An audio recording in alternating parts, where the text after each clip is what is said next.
அனைவருக்கும் வணக்கம். புதிய தமிழகம் கட்சியினுடைய 7வது மாநில மாநாடு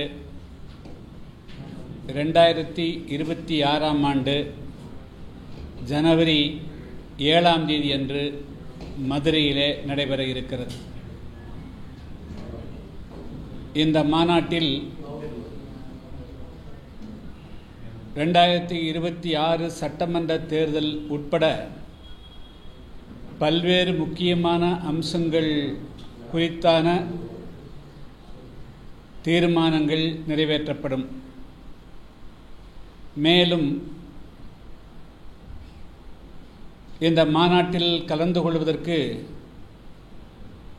சர்வதேச அளவிலான மனித உரிமை ஆர்வலர்கள் மற்றும் இந்திய அளவிலான சமூக ஆர்வலர்கள் இதில் கலந்து கொள்ளவிருக்கிறார்கள். யார் யார் என்ற பெயர் விவரம் பின்னர் அறிவிக்கப்படும். கடந்த ஜூலை 27ஆம் தேதி அன்று தூத்துக்குடி மாவட்டம் ஆறுமுகமங்கலத்தை சேர்ந்த கவின் என்ற மென்பொறியாளர் நெல்லையில் கொடூரமாக படுகொலை செய்யப்பட்டார்.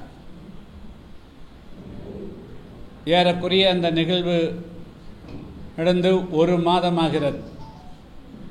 இந்த சம்பவத்தை கண்டித்து ஏற்கனவே புதிய தமிழகம் கட்சியின் சார்பாக நாங்கள் ஆகஸ்ட் மாதம் 17ஆம் தேதி திருச்சியில் ஆர்ப்பாட்டம் நடத்தியிருக்கிறோம்.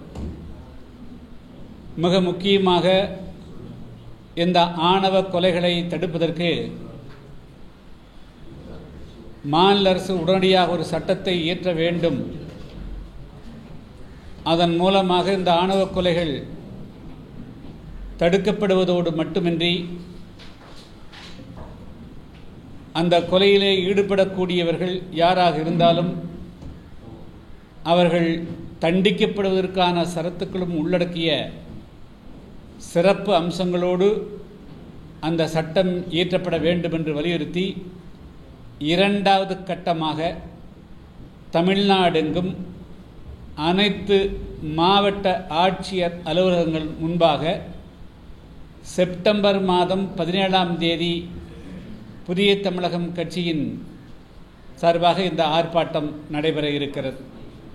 அதைத் தொடர்ந்து 3வது கட்டமாக ஒன்றிய அளவில் நடைபெறும். அந்த தேதி பின்னர் அறிவிக்கப்படும். அதாவது கடந்த 10-15 வருடங்களுக்கு முன்பு தமிழகத்தில் சிசு கொலைகள், குறிப்பாக பெண் சிசுக்களை கருவிலேயே அளிக்கக்கூடிய மிகப்பெரிய ஒரு சமூக அவலம் நடந்து கொண்டு வந்தது. அது குறித்து பல்வேறு விதமான நடவடிக்கைகள் எடுக்கப்பட்டிருக்கின்றன. குறிப்பாக மருத்துவமனைகளிலேயே அந்த பாலினம் கண்டுபிடிப்பதற்குண்டான அந்த நடவடிக்கையை தடை செய்து இப்பொழுது பெருமளவு அந்த சிசு கொலைகள் தடுக்கப்பட்டிருக்கின்றன. எனவே அதே போன்று ஒரு கடுமையான வலிமையான இந்த ஆணவ கொலைகள் நடப்பதை தடுப்பதற்குண்டான சட்டம் இயற்றப்படுமையானால் அது பெருமளவு அந்த ஆணவ கொலைகளை தடுத்திடும். அதே போன்று பள்ளிகள், கல்லூரிகள், பல்கலைக்கழகங்களில் இந்த ஆணவ கொலைகளுக்கு எதிரான அல்லது அது குறித்த விழிப்புணர்வு பிரச்சாரம் மட்டுமல்ல, அதில் ஒரு பாடத்தை கூட சேர்த்தால் தவறில்லை என்பதுதான் எங்களுடைய கருத்தாகும். நான் கடந்த 3 மாத காலமாக தமிழகத்தினுடைய பல்வேறு கிராமங்களுக்கு சுற்றுப்பிரயாணம் மேற்கொண்டு வருகிறேன். இன்று கூட தூத்துக்குடி மாவட்டம் விளாத்திகுளம் பகுதியில், நாளைக்கு கைத்தாறு பகுதியில், அதற்கு பிறகு விருதுநகர் மாவட்டம் சாத்தூர் பகுதியில் சுற்றுப்பிரயாணம் மேற்கொள்ளவிருக்கிறேன். இந்த கிராமங்களுக்கு செல்லுகின்ற பொழுது கிராமங்களுடைய அவல நிலை மிகவும் கவலைக்குரியதாக இருக்கிறது. குறிப்பாக ஏழை எளிய அடித்தள மக்கள் வாழக்கூடிய பகுதிகளில் இன்னும் குடிநீர் வசதிகள் பெரும்பாலான கிராமங்களில் நிறைவேற்றப்படவில்லை. சாக்கடை வசதிகள் இருப்பதில்லை, தெருவிளக்குகள் இருப்பதில்லை.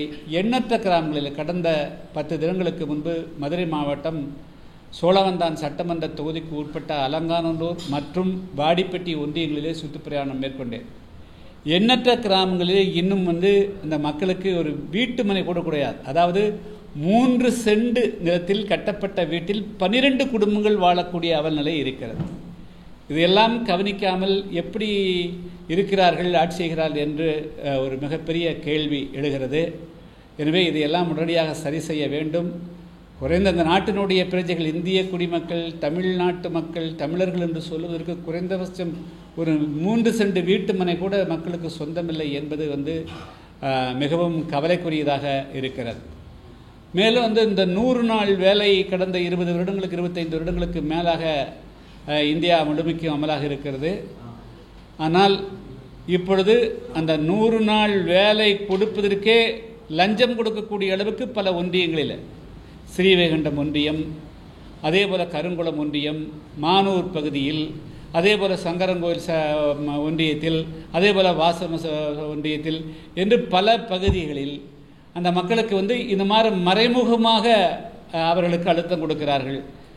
அதே போல் அதை எல்லா கிராமங்களுக்கும் வீடுதோறும் குடிநீர் கொடுக்க வேண்டும் என்பது மத்திய அரசினுடைய திட்டம். ஆனால் பல பகுதிகளுக்கு அந்த திட்டமே போய் சேரவில்லை என்பதை நாங்கள் கண்கூட பார்க்கிறோம். எனவே இந்த 100 நாள் வேலை அதுதான் இன்று வரையிலும் கிராமங்களிலே மக்களுடைய வாழ்வாதாரத்துக்கான மிக முக்கியமான பணியாக இருக்கிறது.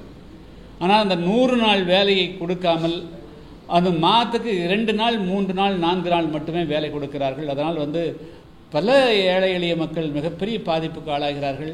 எனவே இந்த 100 நாள் வேலைகள் கொடுக்காமல் இருப்பதற்கு என்ன காரணம் என்பதை ஆய்வு செய்து உடனடியாக மாநில அரசு அதை நடவடிக்கை எடுத்து எல்லா கிராமங்களும் 100 நாள் வேலையை முறையாக அமலாக்கணும் என்று கேட்டுக்கொள்கிறேன். அதை பேராட்சிகளுக்கும் நகராட்சிகளுக்கும் அதே போல் மாநகராட்சிக்கு அதை விரிவுபடுத்தணும். அது மத்திய அரசினுடைய கையில் இருக்கிறது, அதையும் செய்யணும்.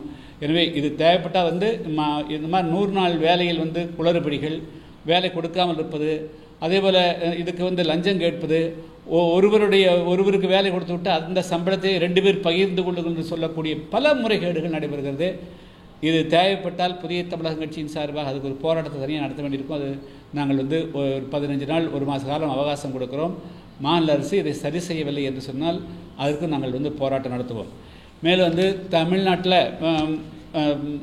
அதாவது ஊராட்சிகள், பேராட்சிகள், நகராட்சி, மாநகராட்சி மட்டுமின்றி ஆரம்ப பள்ளிகள், அதே போல் மத்திய இடைநிலைப் பள்ளிகள், உயர்நிலைப்பள்ளி உட்பட பள்ளிகள், கல்லூரிகளில் பல வருடங்களாக நிரந்தரமே இல்லாமல் துப்புரவு பணியில் மிக மிக குறைந்த சம்பளத்திற்கு எண்ணற்ற தொழிலாளர்கள் பணியாற்றி வருகிறார்கள்.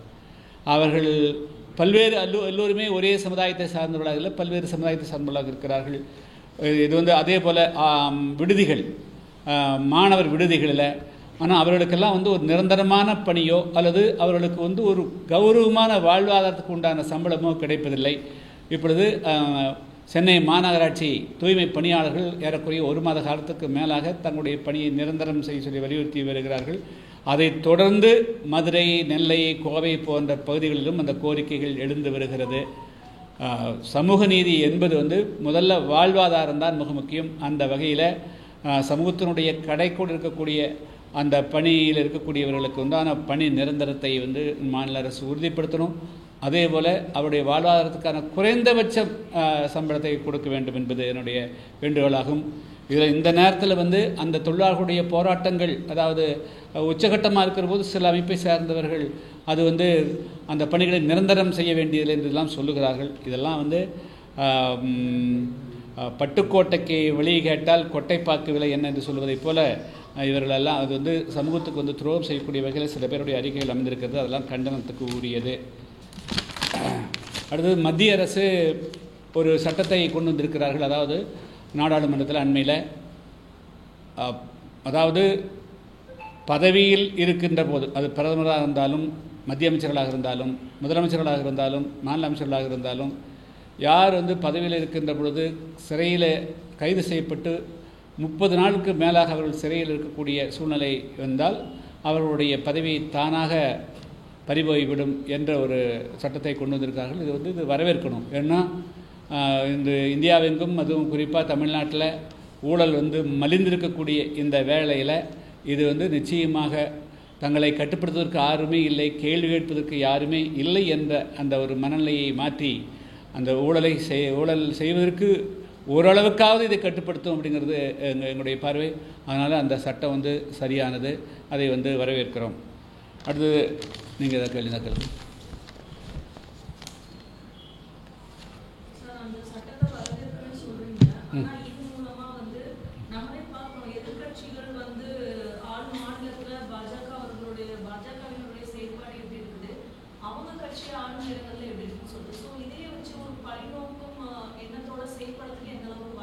இல்லை, எப்போவுமே ஒரு சட்டத்துக்கு வந்து அந்த மாதிரி தவறாக பயன்படுத்துவதற்கும் வாய்ப்பு இருக்குது, இல்லை என்றெல்லாம் சொல்ல முடியாது. ஆனால் நாளைக்கு இது பிஜேபியை நிரந்தரமாக ஆட்சியில் இருக்குன்னு சொல்ல முடியுமா? அதனால் வந்து இந்த சட்டம் வந்து இதனுடைய கண்டென்ட் தான் பார்க்கணும். இது மிஸ்யூஸ் பண்ணுறதுக்கு உண்டான வாய்ப்புகள் இல்லை என்று சொல்ல முடியாது. அது தவறாக பயன்படுத்தப்படாதுன்னு சொல்வதற்கு இல்லை. ஆனால் அதுக்காக வந்து ஒரு வெறுமனே சாதாரணமாக இருக்கக்கூடியவர் கொண்டே உள்ள போட முடியுமா? எந்த விதமான ஆதாரம் இல்லாமல் ஒரு 30 நாள் சிறையில் வைக்க முடியுமா? நீதிமன்றங்கள் ஒத்துக்கொள்ளுமா? எனவே வருஷக்கணக்கில் வந்து பல பேர் உள்ளே இருக்கக்கூடிய சூழ்நிலைகள் உருவாகுதுங்க. அப்போது இந்த அது மாதிரி ஏதாவது ஒரு ஆதாரம் இல்லாமல் எந்த நீதிமன்றமும் தொடர்ந்து வந்து 30 நாளுக்கு மேலே யாரும் சிறையில் வச்சிருக்க போகிறாங்க. ஸோ அப்போ அதுக்குண்டான அடிப்படை அம்சங்கள் ஏதோ இருக்கிறது என்று பொருள். அந்த தவறே செய்யாமல் இருக்கிறது தான் மிக முக்கியம். இந்த சட்டம் கொண்டு வந்து எடுத்தோன்னு அதுக்கு எதிர்ப்பு சொல்ல வேண்டாம். ஊழலே செய்ய மாட்டோம், நாங்கள் எங்களை பற்றி கவலையே இல்லை, இதை விட கடுமையாக சட்டம் வந்தாலும் கூட பற்றி கவலை இல்லைன்னு சொல்வதற்கே வர மாட்டேங்கிறாங்க. அதனால் இந்த சட்டத்தின் மூலமாக ஆட்சி அதிகாரத்தை பயன்படுத்தி கொண்டு பொது சொத்துக்களை வந்து அபகரிக்கலாம் என்று எண்ணம் இருக்கக்கூடியவர்கள் அல்லது முறைகேடாக சம்பாதிக்கலாம் நினைக்கக்கூடிய எண்ணங்களுக்கு வந்து இது ஒரு மிகப்பெரிய ஒரு நிவாரணமாக அமையும்.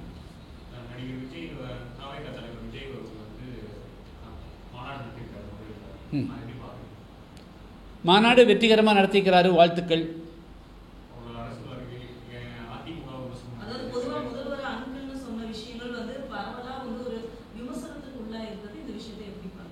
அங்கிள்ங்கிற வார்த்தையில் என்ன கெட்ட வார்த்தை இருக்குது? இல்லை, அங்கிள், ஆண்டி, டேடி மோசமான வார்த்தையா நல்ல வார்த்தையா?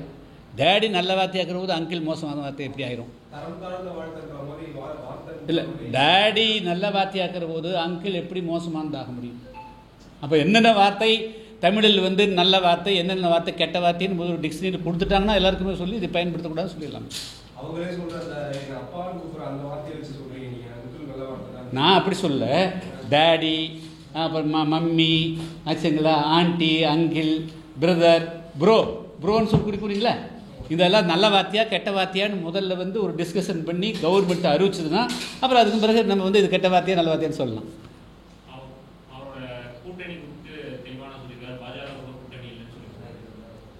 இல்லை, கூட்டணி அவருடைய நிலைப்பாட்டை அவர் சொல்லிக்கிறார், அதுக்கு மேலே நாங்கள் சொல்ல. ஆனால் அதில் வந்து ஒரு முக்கியமான அம்சம் வந்து மீண்டும் வந்து ஆட்சியிலே பங்குங்கிறது தொடர்ந்து அவர் வலியுறுத்திட்டு வராரு. அதனால் இன்னும் நாள் இருக்குது, இதெல்லாம் எப்படின்னா அப்புறம் பின்னாடி பார்க்கலாம். நாங்கள் கூட்டணியை பற்றி இப்போவே சிந்திக்கவே இல்லைங்க. நான் தான் சொன்னேன், 2026ஆம் ஆண்டு ஜனவரி 7ஆம் தேதி அன்று புதிய தமிழகம் கட்சியின் சார்பாக 7வது மாநில மாநாடு மதுரையில் நடக்கிறது. அந்த மாநாட்டில் தான் புதிய தமிழகம் கட்சியினுடைய 2026 சட்டமன்ற தேர்தலுக்கான அரசியல் நிலைப்பாட்டை அறிவிப்போம். அதுக்கு முன்னாடி நாங்கள் வந்து எந்த விதமான அவசரப்படவும் இல்லை, அதுக்குண்டான அவசியம் இப்பொழுது தோன்றவில்லை. இல்லை, அதிமுக கூட்டணி ஒன்று இருக்குதா இல்லை வேறு கூட்டணியை மாறிச்சு? அதிமுக மட்டும் இருந்தால் அது அத்தனை கூட்டணி இருக்குன்னு சொல்லலாம். அதிமுக வேறொரு கூட்டணி இருக்கிற போது அது எப்படி சொல்ல முடியும்? அதிமுக கூட்டணின்னு ஒன்று இருக்குதா அப்போ? இல்லை, கேள்வி, அதிமுக கூட்டணி என்று ஒன்று இருக்கிறதா இப்பொழுது? அப்போ அது வந்து சுச்சுவேஷன் சேஞ்ச் ஆகிருக்கிறீங்களா? அப்போ அது பொறுமையாக அதாவது சேஞ்சு, அதாவது நீங்கள் கேட்ட கேள்வி அதிமுக கூட்டணி இருக்கிறீர்களா, அதிமுக கூட்டணி இருக்கிறதா இல்லையாங்கிறதா கேள்வி. அது அந்த விளக்கத்துக்கெல்லாம் நான் போகலைங்க. இல்லை, நான் அதையெல்லாம் விமர்சனம் பண்ண விரும்பலை. அதிமுக ஒரு கூட்டணி வந்து அமைச்சிருந்தது, அந்த கூட்டணி இப்பொழுது அப்படியே இருக்கிறதாங்கிறது தான் கேள்வி.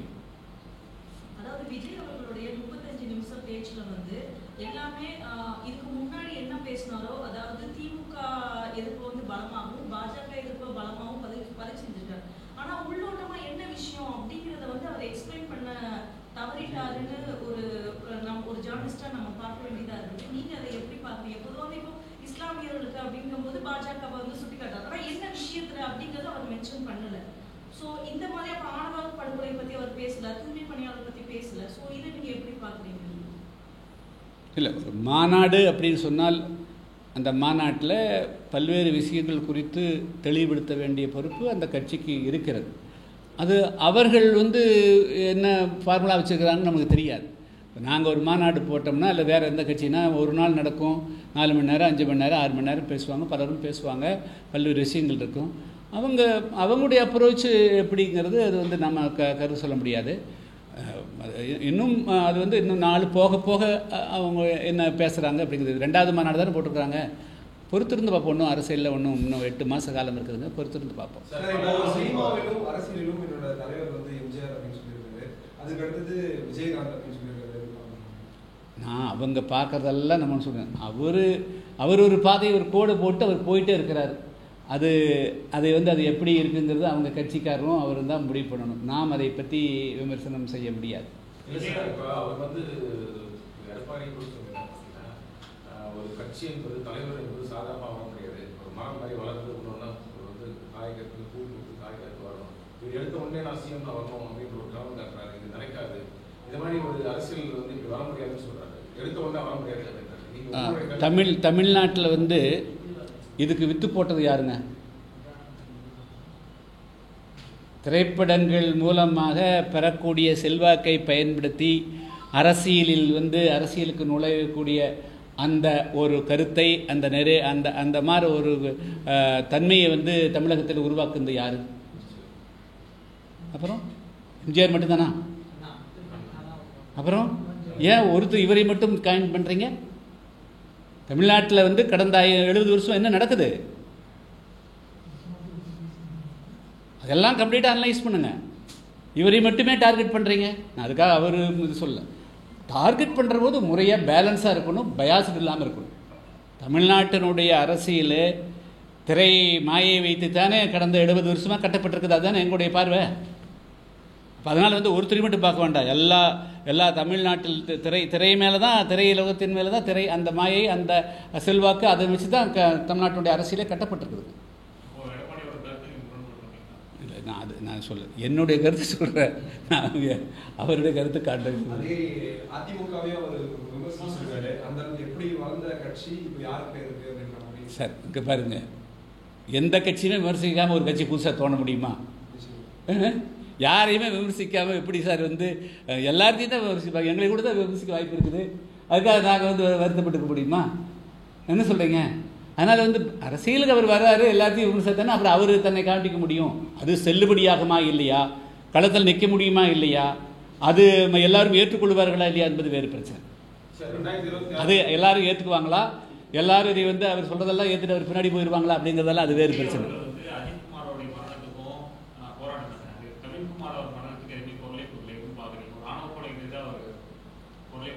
அவங்க இன்னும் ஆழமாக தமிழ்நாட்டுடைய அரசியலுக்குள்ளே போகணுங்கிறது தான். மேலோட்டமாக ஒரு 35 நிமிஷம் 40 நிமிஷம் பேசிட்டாலோ அல்லது தீர்மானத்தை நிறைவேற்றிட பத்தாது. மக்களோட பிரச்சனைகளுக்கு வந்தால் தான் வந்து அது அவங்களுடைய உண்மையான நிலைப்பாடுகளை வெளியே தெரியும். இதெல்லாம் பத்தாது.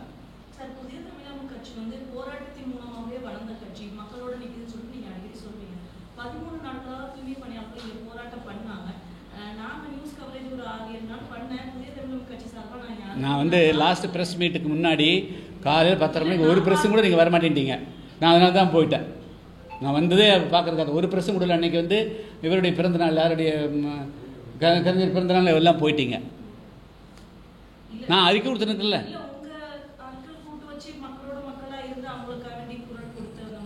இல்லை, அதாவது இல்லை அப்படியே இல்லை. எப்பவுமே வந்து எங்களுக்கு சரியான நேரத்தில் நாங்கள் வந்து அறிக்கை கொடுத்தோம். அந்த மக்களுக்கு ஆதரவாக வந்து அது வந்து நிரந்தரம் பண்ணணும். இந்த நேரத்தில் வந்து அவங்களுடைய போராட்டத்தை வந்து நிறுத்து வைக்கிற மாதிரி யார் நடவடிக்கை எடுக்கக்கூடாது அப்படிங்கிறது நான் எங்கே நின்றுருந்தாலும் அவங்களுக்காக நான் குரல் கொடுத்துருக்கேன். இல்லை அப்படி இல்லை. அதாவது நாங்கள் அவங்க கூட தான் இருக்கிறோம்.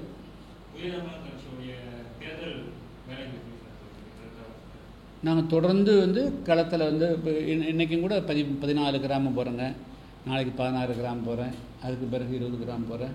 தொடர்ந்து நான் கிராமந்தோறும் எங்களுடைய கட்சியினுடைய கட்டமைப்பு அதிகமாக வந்து கிராமத்தை மையமாக வச்சது. நகர்ப்புறத்தில் எங்கள் கட்சியினுடைய செல்வாக்கு குறைவு. எல்லா கிராமங்களுக்கும் கொத்து கிராமங்களை வந்து நான் மையமாக வச்சு எல்லா கிராமங்களுக்கும் சுற்றுப்பிரயாணம் மேற்கொண்டு வருகிறேன். 2026 அதுக்கு இன்னும் 4 இருக்குது சார், பார்க்கலாம் சார். இதான் 2வது மாநாடு நடக்குது, இன்னும் நடக்குது சார். வந்து இன்னும் 2-3 மாநாடு நடக்கட்டும். நேற்று நாங்கள் ஒன்று பார்த்தேன், 2.3 கோடி பேர் அவருடைய அதையும் பார்க்குறாங்களே. அது என்னது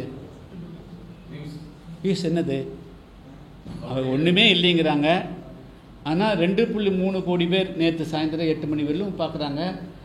20 லட்சம் பேர் வந்து 2 மில்லியன் பீப்புள் வந்து அது கருத்து போடுறாங்க.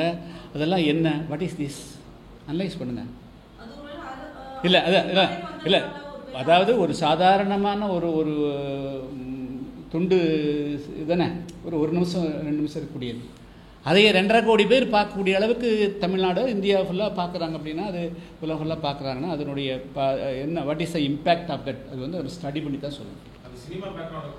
இல்லை, நான் எதுவுமே சொல்ல, நான் வந்து இதுதான் நான் சொல்ல. இது மாதிரி 2.5 கோடி பேர் பார்க்கக்கூடிய அளவுக்கு இருக்குதே, அதனுடைய பொருள் என்ன? அது அரசியலா, வெறும் மாயையா, வெறும் ஒரு என்டர்டெயின்மெண்ட்டா என்ன என்பதை ஆழமாக